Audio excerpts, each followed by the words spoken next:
Good morning. Welcome to Bellevue's second Neighborhoods Conference. I really appreciate you all being here this morning. This is going to be an absolutely beautiful and fabulous day. And I'm really excited for all the things that are going to happen today. Thank you. This is a special plug. Thank you for waking up on a Saturday and getting here bright and early. It'll be worth your time and your day. I know it will. Today is about who we are as a community, what is currently going on, and where we might go in the future. And I hope that the themes of innovation, connection, and inspiration kind of ring through the morning and ring through the day today. And that you're able to find that place where you kind of feel like, wow, this is an amazing city. And there are some spectacular things going on. And I have a place to connect and contribute to making us move forward as a city. And if we can accomplish all of that today, then I feel like we've done it, right? I want to especially thank and recognize all of the elected council members that are present in the room. I want to start with Deputy Mayor Robinson, who will come up and give a welcome in a moment. Council members Neuenhaus and Lee, thank you for being here this morning.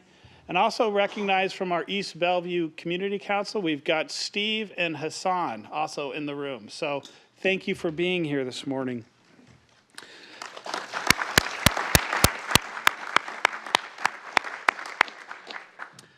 The Neighborhoods Conference is really a collaboration. It's a collaboration across city departments, of course, but it's also a partnership with the business and community organizations. So we wanted to especially recognize and thank them this morning. We'll start with REI. They provided us our great swag bags. You know you're going to use those. But we also want to thank the leadership from the Global Innovation Exchange, from Bellevue College, Microsoft, as well as community organizations such as Imagine Housing, Regional Coalition for Housing, Northwest Solar, King County Libraries, Plug in America, Solar Northwest, and Bellevue Urban Gardens. All present today, all helping make this conference happen. So can we thank them?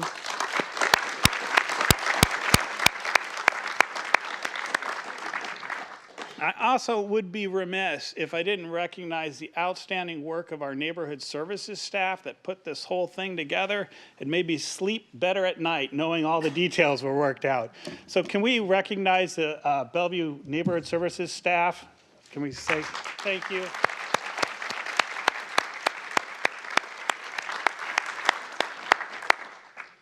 To get us all kicked off, it is my honor to introduce Deputy Mayor Robinson.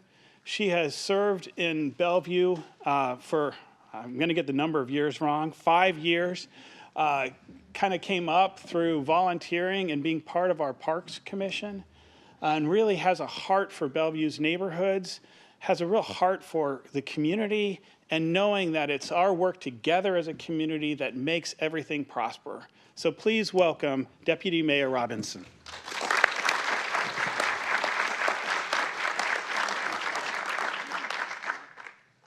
Well, good morning. Thank you for being here today.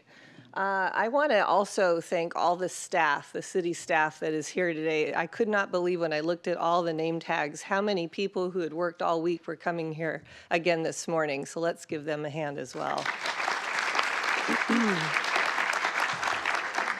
These kind of events are some of my favorite things that the city of Bellevue does.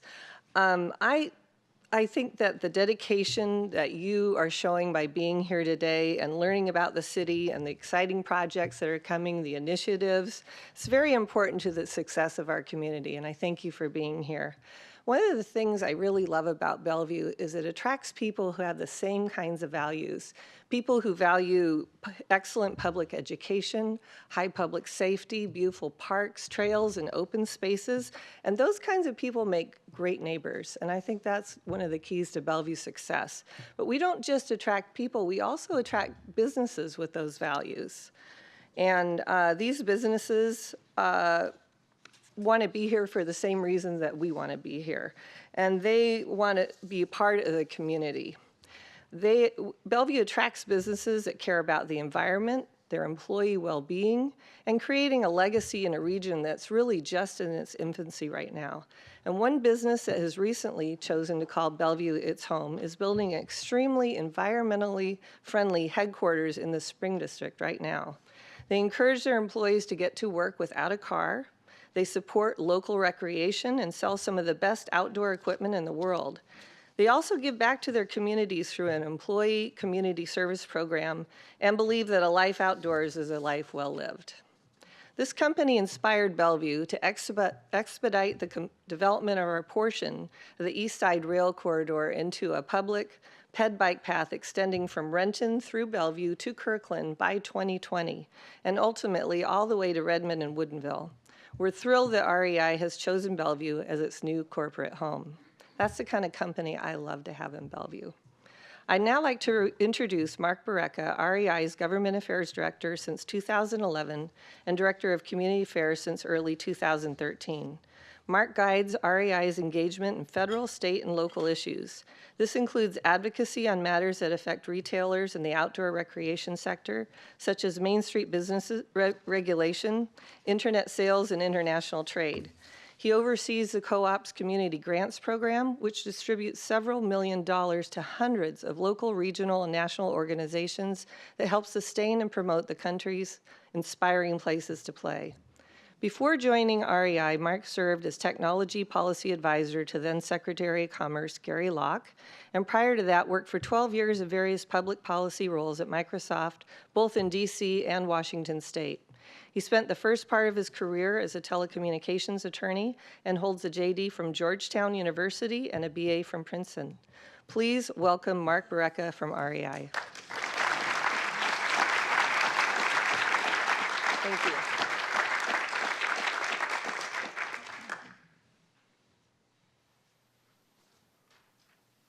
We're good? Good? Yeah. There we go. Good morning, everybody. Mark Barreca from REI. Thank you, Lynn, for the introduction. I'm going to move around a little bit. That's how I'm not quite as charismatic as Oprah, but I also find it most comfortable for me to move. So, especially on a Saturday morning with just one cup of coffee in with me. REI is super pleased to be in Bellevue, and I am super pleased today to have the chance to talk about innovation and inspiration. This is actually something that is very important to REI. We might not be considered by the public at large, or at least by the media in this region, to be innovative. But I hope that by the end of my presentation, it's pretty clear how innovative a co-op we are, and how we are working day in and day out to inspire our members, to inspire the communities around us, and in fact, to inspire a nation. As Lynn mentioned, I have the privilege of serving as the Government Affairs Director as well as the Community Affairs Lead. And what that really means is where we operate, we try to advocate on behalf of the outdoors. So it's quite a privilege to be able to go to DC, for example. I was in DC this week and testify in support of solving the National Parks backlog. Those are some of the things we advocate on.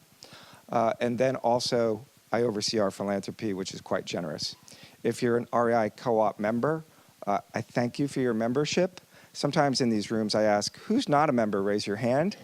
But, well, by the end of this presentation, if you're not a member, I'm sure Allison will walk you over to the store and sign you right up. Allison Washburn, our store manager from the Bellevue stores right here.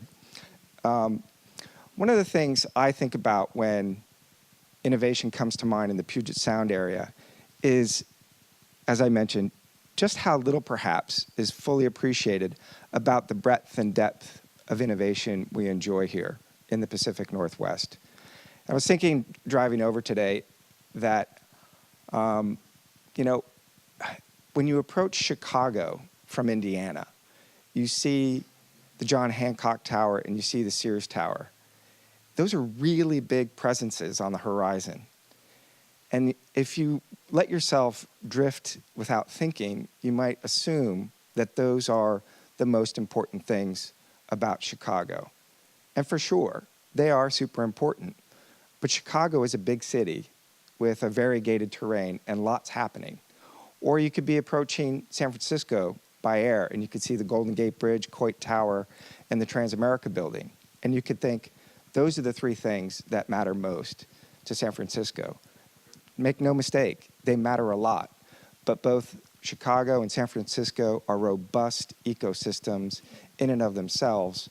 And the same is true for the Seattle area. It's just that we don't talk about it that much. And certainly in the press and in the broader media, it's not talked a lot about. I put up Microsoft here. I spent 12 years at Microsoft. Microsoft brought me out here with my family 15 years ago. Super grateful to the company. It's a huge presence here. But there's a lot more going on in the Puget Sound area than just these three titans. So for example, I can list a bunch of companies that are innovators in retail. Some of these companies are 100 years old. Nordstrom. Nordstrom was built and born in 1903, one of the oldest retailers in the country, and they continue to innovate in their own way. And so on this point, I'd ask you throughout the course of the day, perhaps, to think broadly about what innovation means. On the previous slide, one of the problems with innovation, if we get brain lock, is we think it's only about software, information technology, and fuselages for airplanes. But there are lots of other ways to innovate. And these companies here on the screen innovate in their own unique way. Costco, wildly innovative in its own way. Did you know that Tommy Bahama is based in South Lake Union? And that style is unique. It is innovative in its own sense. Blue Nile's here in Bellevue, I believe, and so is Redbox, Coinstar. In the outdoor economy, which REI is a part of, there are a whole host of companies in the Puget Sound area and in Washington State that innovate in outdoor gear and apparel. These are just a few of them. Brooks Running you'll recognize. Kavu you might be familiar with. It's kind of a cool brand. I count Oberto, right? Because when you go hiking, who doesn't want to bring some jerky with you? Or I even think Chucker Cherries. People here are innovating in food, they're innovating in beverage, they're innovating in running shoes, they're innovating in outdoor apparel. REI buys products from over 1,000 vendors dispersed across the country and across the world. That's what shows up in Allison's store, products from over 1,000 companies. 185 of those companies are from Washington State. And so what we should do someday, perhaps, is get a Washington State display over there in Bellevue. And it would blow people's mind to know that there are over 180 companies from this state that are designing, developing, delivering products to us that we make available. And they're innovative in their own way. And so throughout my remarks, but more important throughout the day, I just ask everybody, and further on in life, I'd ask people to have a very broad sense of what innovation is, because I think the Puget Sound area is wildly innovative, and it's innovative in more ways than we ever talk about. This is just another proof point to reinforce my comment. We talk about aerospace jobs, super important. Information technology jobs, likewise, super important. But our trade association, the Outdoor Industry Association, has also assessed the size of the recreation economy. The recreation economy is broader than just gear and apparel. It also includes what you do when you bring that gear and apparel on the road. So when you go up to the summit at Snoqualmie, when you go to Leavenworth and you do rafting, when you go to Wenatchee, when you go to the Tri-Cities and get outdoors. This is part of the outdoor recreation economy across the state. And what you can see if you look at these numbers is, no surprise, that aerospace brings a lot of dollars into Washington State. But you know what? At least as of a couple years ago, according to these statistics, outdoor recreation employed more people in Washington State. Likewise, information technology has high value. These are not all Microsoft revenues, obviously, but these are revenues from software and IT companies that flow through Washington State as opposed to flowing through California or Nevada or other states. In any event, in terms of total revenue flowing through a state, IT wasn't that much bigger than outdoor recreation. Our 199,000 jobs have another attribute, which is they're spread across the state. They're not concentrated in Everett, Renton, or honestly, they're not necessarily concentrated in Bellevue. But that's actually a good thing. So the innovation in the outdoor economy helps get people outdoors, and they move their wallets. They move their wallets over the mountains. They move their wallets over onto the lakes, and they bring economic vitality to other parts of the state. And so when you think about, the role of innovation in society, you can really get distracted by those bright, shiny objects. You can really think that it's important to have the three titans, Golden Gate Bridge, Coit Tower, Transamerica Building. You can really be obsessed about that. But I think for purposes of social equity, for purposes of vitality across a state, across a society, it's also important to recognize the value of a broader set of jobs that appear in other towns and cities, both in Washington and across the country. So enough about innovation in Washington State. Let me dip into a little bit of background and then a little bit of current news on REI. And then I'll bring it into what we're doing in Bellevue.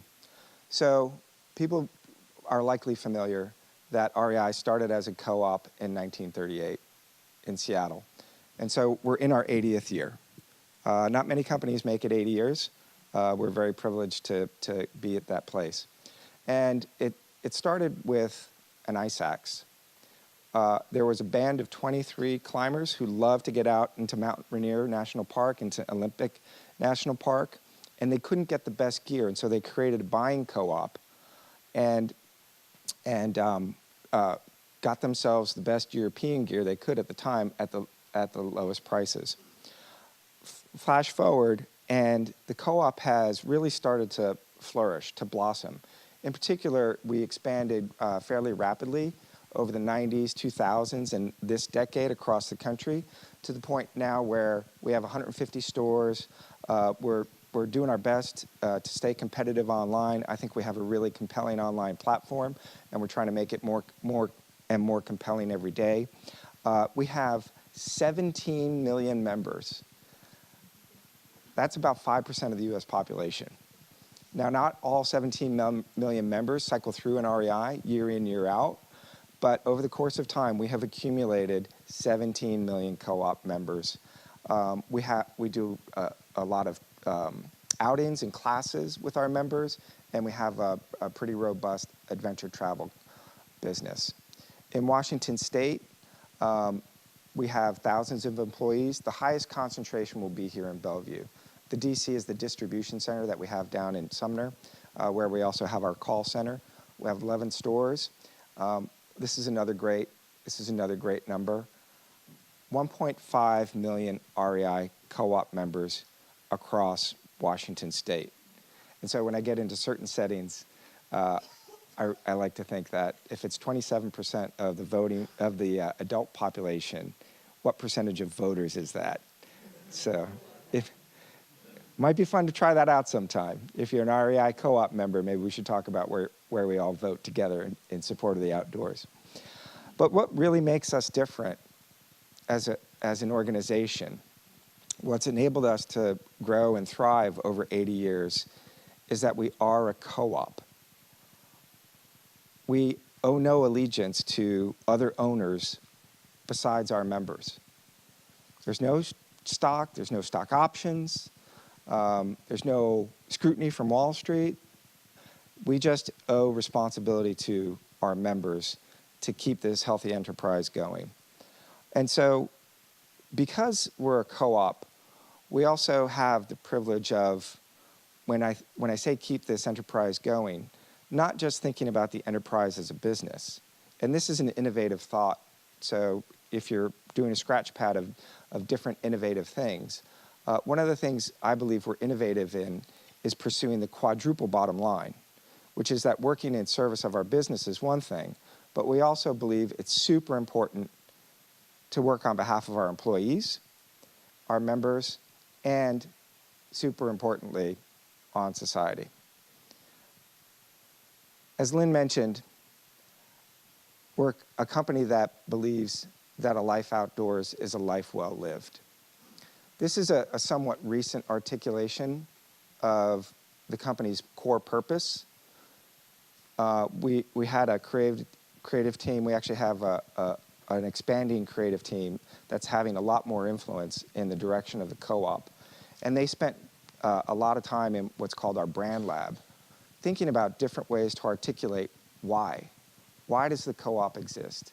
If we're not there to maximize profit like so many other businesses, but rather are there to serve our members, to what end are we trying to serve our members? And they synthesized the thinking, and it came down to this idea that a life outdoors is a life well lived. And I tell you, when they unveiled this, there were goosebumps across the employee base because it resonates so deeply with the employees. I have goosebumps now, honestly, because when I say this, it resonates in my core. I believe it so passionately, REI employees believe it so passionately, that they commit themselves to the job, to the purpose of the enterprise. I should stop calling it an enterprise, the co-op. Over the course of the last several years, as we've dug into really crystallizing our belief, we've also asked ourselves, how do we start to communicate the wisdom of this belief? Why should it matter to other people too? And this is a place where we're going to dig into even further in the coming year and years. Up here on this slide, we have a picture of a person in jail and a chicken. The chicken and the person in jail have one thing in common. They have more free time outdoors than the average child in the United States. A chicken and someone in jail gets more unstructured free time outdoors on average than a child in the United States. A child in the United States today has 4 to 7 minutes of unstructured outdoor playtime on a daily basis. What that means is that 70 years of that child's life is spent doing other things, like being indoors. And there are social consequences, there are actually economic consequences to us becoming an indoor species. So when we say that a life outdoors is a life well lived, it's not just a feeling, it's actually rooted in a concern for the direction of our society. So I'm going to sort of give a prelude to the rest of my remarks. Some of it's going to be a little bit wonky, and some of it's going to be a little bit creative and have a little bit of flair. Because what we found at the co-op is we have to talk in that manner. We have to connect with people in their intellect, but also it's a very noisy environment, a noisy media environment, and so we have to also find a way to connect with people's passions and emotions, with their feelings. And so when you think about the prospect of 95% of life spent indoors in this room, that probably bothers you. In a noisy communications environment, we found another way to get at that challenge.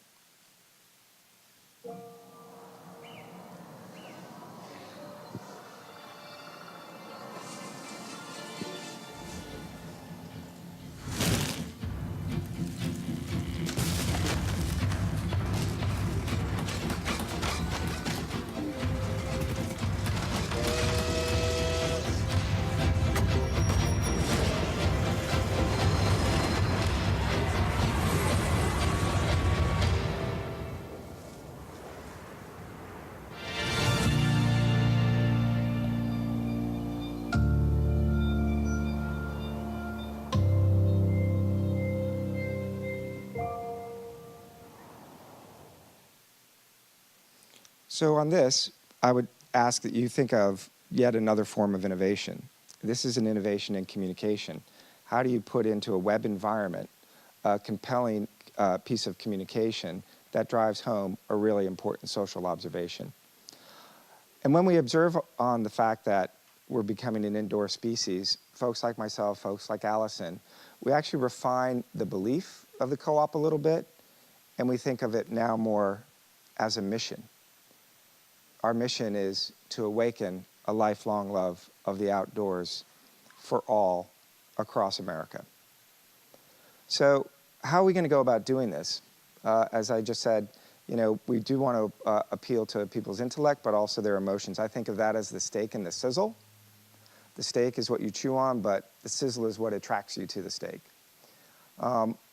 And there's a deeper thought than just a marketing thought here, honestly, or a communications thought. And it rests on the foundation of the co-op, which is for 70, 75 years. We've been doing a lot of things. We've been doing a lot of things to awaken a lifelong love of the outdoors. But we haven't necessarily been popping it up and raising broader awareness of all we do. But the point is that these are authentic things that we do at the co-op because we are a co-op, because we do put purpose over profits, because we do work for our employees and our members. And so we have a lot to unpack. We have very many stories to share. I'm actually just going to skate over the surface of a bunch of them to let you know about the co-op that's going to be across the street here not too long, to know who your new neighbors are going to be. But know that we have this strong foundation of real deeds that we undertake day in, day out, and that to communicate the value of those, we occasionally pop up some great stories. So getting back to the quadruple bottom line, for example, several years ago, we decided that people at REI were not playing enough, that they were dedicated to the co-op, they were working hard, and so we decided to give every employee, part-time, full-time, the partest of part-times, and some people just work weekends for us because they love the store and they love the discount. Everybody gets two yay days, paid days off to go have fun. So I'm taking a yay day with my daughter. It's not technically fun. I'll be in Los Angeles early part of next week. She's looking at colleges. Yay, she's going to college. Yay, I have 4 years of massive college bills to pay. But hey, everybody else is getting a yay day at REI. Then you also might be aware that a couple years ago, we launched Opt Outside, which was an attempt to recapture Black Friday and have people reconnect with the outdoors, reconnect with family and friends on Black Friday, as opposed to spending it in the shopping malls. And my buddy Jim Hill, who works for Kemper, he's not the biggest fan of this idea, but we still have a great friendship.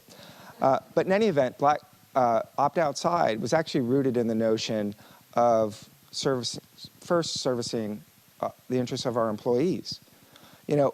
What's true about Black Friday, one of the reasons why there are such great deals is from a retailer standpoint, you're just clearing product, right? And so the question was, why do we stress our employees so much on Black Friday when at the end of the day, from a business proposition, it's kind of a race to the bottom. So in any event, yay days, Black Friday, all in support of our employees. We then scale this across the operation. This is a recently released summary of a lot of what we do in those other modes, serving society, serving members. Members got back this immediate past year almost $200 million in dividends. And so every year we strive to get that 10% dividend back to our members. A company 10 times our size probably doesn't return as much to their shareholders in dividends as we return to our members as dividends for their co-op membership and patronage. As Lynn mentioned, I have the privilege of overseeing our philanthropy. In 2017, that amounted to $8.8 million, spread across 400 organizations, many local ones, many here. I could go on and on about the local organizations we support here: Mountain Sound Greenway, Futerra, East Side Rail Corridor, or East Side Greenway Alliance. Thank you. And other organizations are larger, like the National Park Foundation or the National Forest Foundation, which tends to so many of the lands out here, out I-90. I just have to come back to this metaphor of innovation, of innovative companies, and of sort of missing what's actually happening on the ground. when I land on this number about the size of REI Philanthropy, because it's my space, and I'm very chauvinistic about it, admittedly. In each of the last 2 years, REI Co-op has had retained earnings in the ballpark of $35 million. This past year, it wasn't as high because of the changes in the tax law. The prior year, it was slightly higher. So think about it. Retained earnings, that's what goes into the bank account after you pay all your bills, after you pay your taxes, after you pay your dividends, after you do your other accounting and expensing. On top of, say, $35, $36 million of retained earnings, we had philanthropy of almost 1/4 of that, or more than 1/4 of that. So Microsoft, my beloved Microsoft, $20 billion in earnings. If they were equally philanthropic as REI, they would give away $5 billion in cash. An extraordinary number. You can't do the same for our buddies over at Amazon, because they don't worry about profits, really, that much, if at all. But they're enormously lucrative in terms of revenue. They're probably 70 times our size in revenue. And so if you multiplied 9 million, say, by 70, Amazon would be giving away $630 million in philanthropic dollars. I would be surprised if they give away 10% of that. My point is that your outdoor co-op is probably the most philanthropic company in the Puget Sound area as a percentage of its economic wherewithal. I say that unabashedly. That's the power of being a co-op. It's the power of being a co-op dedicated to the outdoors. But it's not just about the money. In fact, the money is just sort of the icing on the cake in some respects. We believe deeply in doing the deeds ourselves. And so wherever we work, we get out into the community and promote volunteerism, and we're volunteers ourselves. For fun, as employees, we do stewardship projects. So I'm confident, I have no idea where in the I-90 corridor this is, but I'm confident that that's a picture of REI employees who either on a Saturday, because it was their free time and they wanted to do it, or as a team building exercise, they went, built, and repaired trail in the I-90 corridor.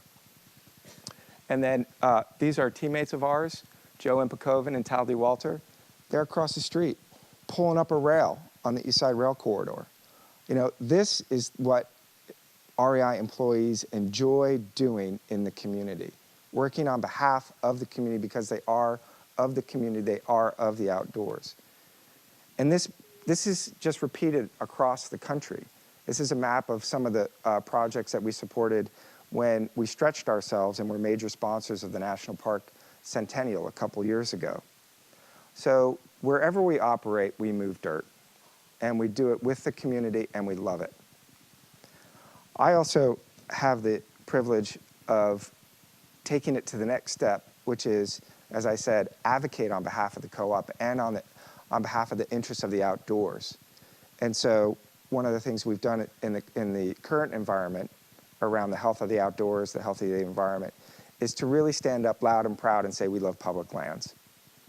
And we reach out to our members to bring them on this journey, to ask increasingly that they join us in advocacy efforts in support of the outdoors and public lands. This is a growth area for us. We ran a I Heart Public Lands campaign last year during the summertime, late spring, and we garnered 45,000 comments that were then submitted to the Department of Interior to oppose some retrenching moves that were, in our mind, anti-conservation back there in DC. We also reached out to our members to help support ST3. We've been reaching out to members in LA to work on a bond issue down there. And so increasingly, I think you'll see us not just be involved in advocacy, but also appropriately reaching out to our members to ask them to join us. Remember, we have 17 million, so that's a good base to work with. Then in terms of what we do in the business, we know we're a retailer. We know we are a vendor of things to human beings. and that we take up space on this planet. We work hard day in, day out, month in, month out, to go as lightly on the planet as possible. Down in Goodyear, Arizona, which is just outside of Phoenix, within the last couple years, we opened what we believe to be the greenest, most environmentally friendly distribution center on the planet. It's LEED Platinum and net zero energy. We put energy into the grid during the day because we have solar panels, and we take it out at night. It's a big box. We don't cool the whole box because it's in the middle of the desert. There's no value in cooling the air at the top of a box in a desert. Instead, we pushed our vendors to come up with ways to localize the cooling around human beings. So people move around the distribution center and they're air conditioned in their vicinity, as opposed to air conditioning the entire box. We've been operating on 100% renewable energy for a period of time. And just recently, just within the last week, we issued standards asking our vendors, these companies that we buy product from, to abide by, as best they can, organic cotton, minimum impact ways of producing apparel, et cetera. So at the end of the day, we're innovating in a lot of spaces. But again, it's important to try to figure out how to get that message out in a less wonky way. We're rewriting the narrative. When we opened a store in Washington, D.C., right on the verge of the last presidential election, we knew it was going to be contentious. We said we love the outdoors, but we also said this is not a partisan issue, and we stay true to that creed. How did we communicate that in Washington, D.C.? We plastered the city with signs with this ethos: left side, right side, united outside. Within the last couple years, we've been more bold in talking about our belief that the outdoors is for all. We've always felt that, but we've been more bold about it, more outspoken, and we kicked off an initiative called The Force of Nature, which is about putting women front and center in all of our media and establishing new sizing for women. Force of Nature has really caught the attention of a lot of other companies who are now starting to recognize that women are underrepresented in our media, and there's reason to put them forward and call them out as champions, and for us, champions of the outdoors. The outdoors should be the world's largest level playing field.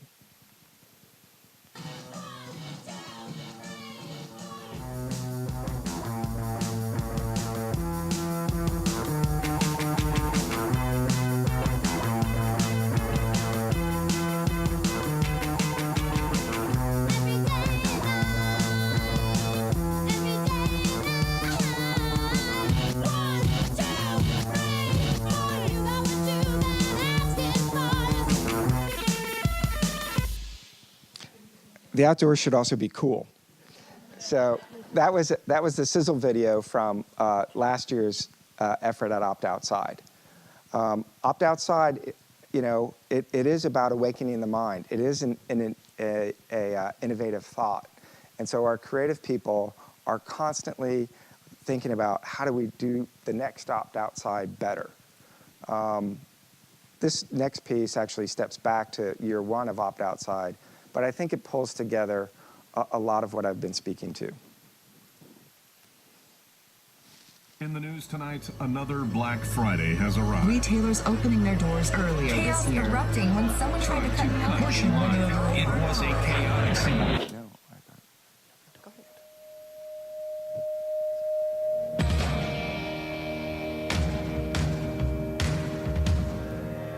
Taking a stand against the Black Friday frenzy, a major retailer is refusing to open on Black Friday this year. REI, outdoor retailer REI, all of its locations will be closed on Black Friday. And it won't be processing any sales online It will pay employees to take Black Friday off. to spend time outdoors.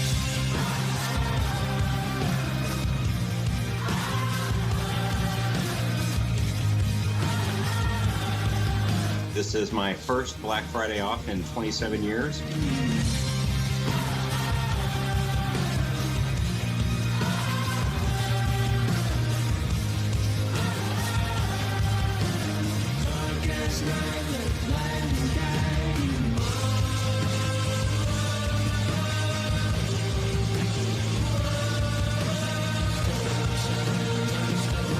This Black Friday, we're closing all 143 of our stores.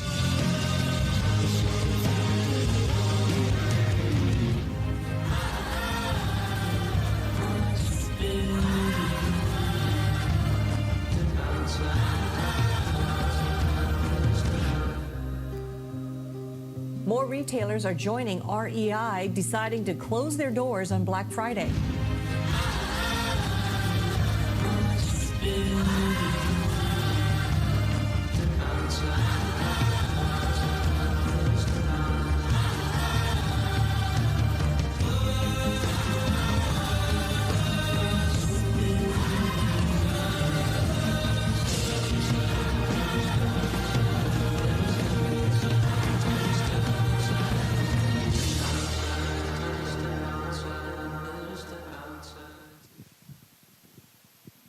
So this is the company that's coming to Bellevue.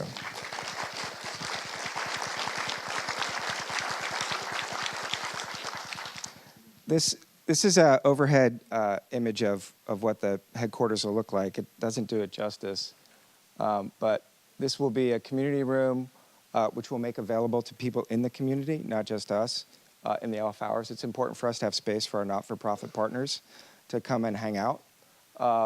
It'll be laden with green. This will be another public space here. Trust me, inside we are doing everything we can to use the most sustainable materials and the most sustainable technologies so that it is a model of a green building. When we moved here and we communicated to our employees that we were going to come into a denser environment than Kent, we said it was our job to bring the outside in. To bring the outside in, not just to the building, but to the surroundings. And so our employees, we look forward to daylighting creeks and finding out where those springs are in the Spring District. Apparently they're there. And I know Bellevue Parks knows they're there. And so we can't wait to get here and start moving some dirt, not just with backhoes, but with shovels and other, what do you call those, McLarens? McLeod's, McLaren's a car, right? But we have trail building tools, trust me. And these are some, I'm at the end of time here, but these are some of the principles that have guided our development of the campus, but also our emergence as a citizen, a corporate citizen, a co-op citizen of Bellevue. We think of ourselves as adaptive and open to the community, grounded and nourishing. These are all things that are very co-op-y. I don't think you'd be surprised. And we will spend a lot of time in this building and with you all. Myself and my teammates already have. We're super appreciative to this city of Bellevue. And the deputy mayor pointed out that you all have also already been quite responsive. We want to improve modes of transportation into and around Bellevue, whether that's van pools, Steve, electric van pools that are autonomous and do all other fancy things. But in any event, we think that we can bring green, sustainable innovations and community-mindedness, not just to the Spring District or to the east side of Bellevue, but throughout the city as a whole. So thank you.